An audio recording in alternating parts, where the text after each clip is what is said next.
welcome to Total Rugby, my YouTube rugby channel, and the first of many of my daily news articles where I'll go through the latest rugby news, mainly focusing on South Africa and the Springboks, but also key news from overseas. Firstly, the Bulls will meet Leinster in the grand final in Dublin on Saturday, South African time, 6 o'clock. It will be a spectacle. It's the Bulls' third appearance in 4 senior seasons in the final. They are yet to win the title, and it's Leinster's first final since the 2020-21 season. Leinster shook off the hoodoo by beating Glasgow 37-19 at the Aviva Stadium. They outscored their Scottish visitors by 6 tries to 3, while the Vodacom Bulls showed nerves of steel in a nail-biting South African derby by beating the Sharks by 25 points to 13, despite receiving 3 yellow cards. The battle in Pretoria was played out in front of 47,000 fans. It was an epic as both sides threw everything into the match. However, I think it was the Bulls' defence that in the end won them the match. The Sharks threw everything at them but just could not make it. There was also a funny incident when Hendricks slipped while he was kicking. The ball went to the Bulls. They did a cross kick and Kainan Moodie scored in the corner, and a lot of the Irish fans indicated that karma has come back to bite him after his wink against Munster last week. Planet Rugby provided the following 5 takeaways from the impressive win by the Bulls over the Sharks. Firstly, and quite obviously, the brutal Bulls scrum. At one stage the Sharks with a 2-man advantage in the forwards with 2 Bulls on the sidelines with yellow cards opted not to take a scrum. It shows how dominant the Bulls scrum were. Jan-Hendrik Wessels, Johan Grobler and Wilco Louw, they put the Springbok-laden Sharks front row into turbo reverse. It was a scary performance by the Bulls 8-man pack. Louw was in particular brilliant form against Oxenchair, continuing his outrageous form since joining the Pretoria France. Secondly, the Sharks were undone by their own tactic. They came into the match as one of the best tactical kicking teams. However, the Bulls outdone them. There was some perp kicking by Papier, Johan Goosan and Johannes, and Moodie and de Klerk contesting the aerial ball quite well. It was a technically brilliant performance by the Bulls, who also scrambled well defensively and showed real heart. Whether the Bulls will be able to win their first title will depend a lot on their discipline. They got 3 yellow cards on Saturday against the Sharks.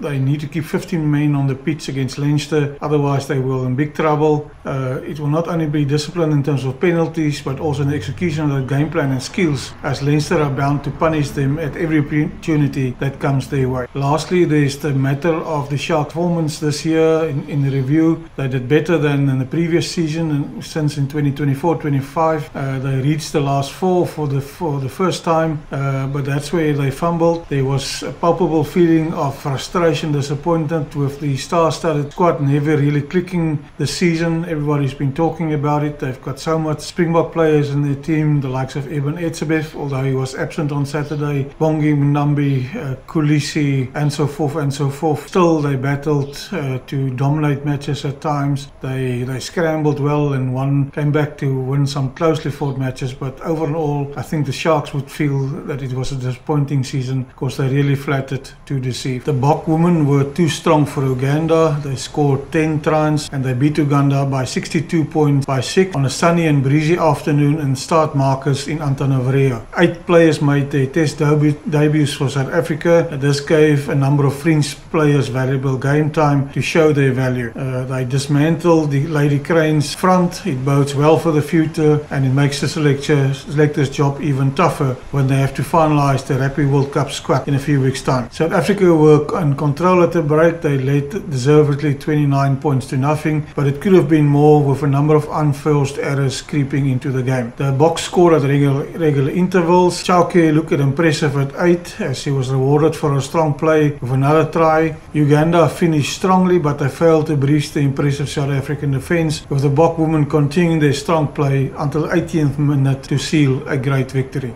The win put the Boks women on the way to defend their Rugby Africa Women's Cup. 2 matches to go, but their coach September warned that they should not get ahead of themselves. Cameron Hanekom's unfortunate injury in the match between the Sharks and the Bulls has paved the way for Evan Roos to join the Springbok squad after he was initially excluded. Attended the alignment camp in Cape Town in February and he's run out 7 times in the green and gold. His last test was in 2024 when he played against Portugal in Bloemfontein, and then he was sidelined for several months due to a shoulder injury. The Boks kicks off their season against the Barbarians in Cape Town on Saturday 28th June in the first ever match between the South and South African soil before taking on Italy in back-to-back tests in Pretoria and Gqeberha on 5 and 12th July and Georgia and Nelspruit on 19th July. Some sad news from New Zealand with the death of Stu Wilson, only age 17. He was a former All Blacks captain. He worked as a commentator after his playing days. He made 85 appearances for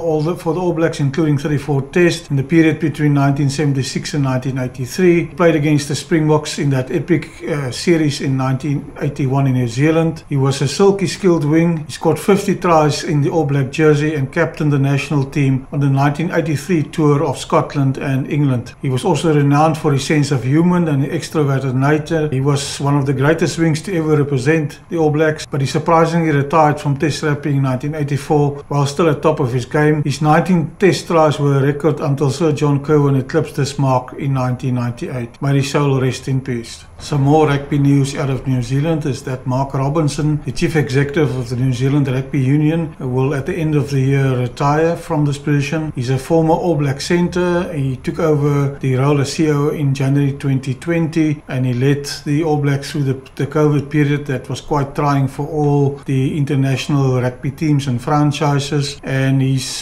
full of confidence that he's leaving New Zealand rugby in a good position. He played 9 tests for the All Blacks and he ended his rugby career in Japan when he joined the Kobe Steelers. He returned to New Zealand in 2007 where he was the Chief Executive of Taranaki Rugby Union, and in 2013 he was appointed to the New Zealand Rugby Union's management team. He leaves a legacy behind, according to David Kirk, chairperson of the New Zealand Rugby Union. Some news from South Africa now. The South African Rugby Union has revealed that they continue to run at a loss. They posted a 93 million rand loss in 2024. The loss was prominently put down to South Africa's rapid continued investment in membership of the Northern Hemisphere rugby competition, but SARU has apparently already bucked the trend and have reported a profit of more than 100 million already for the 2025 season. This concludes the first edition of Total Rugby's rugby news. I hope to do this on a daily basis. If I can't get to it every day, it will be at least every second day where I will share with you the latest rugby news, as I say, mainly from South Africa and the Springboks, but also from overseas. If you like this content, please hit that subscribe button. Also like this video, it will mean a lot to me.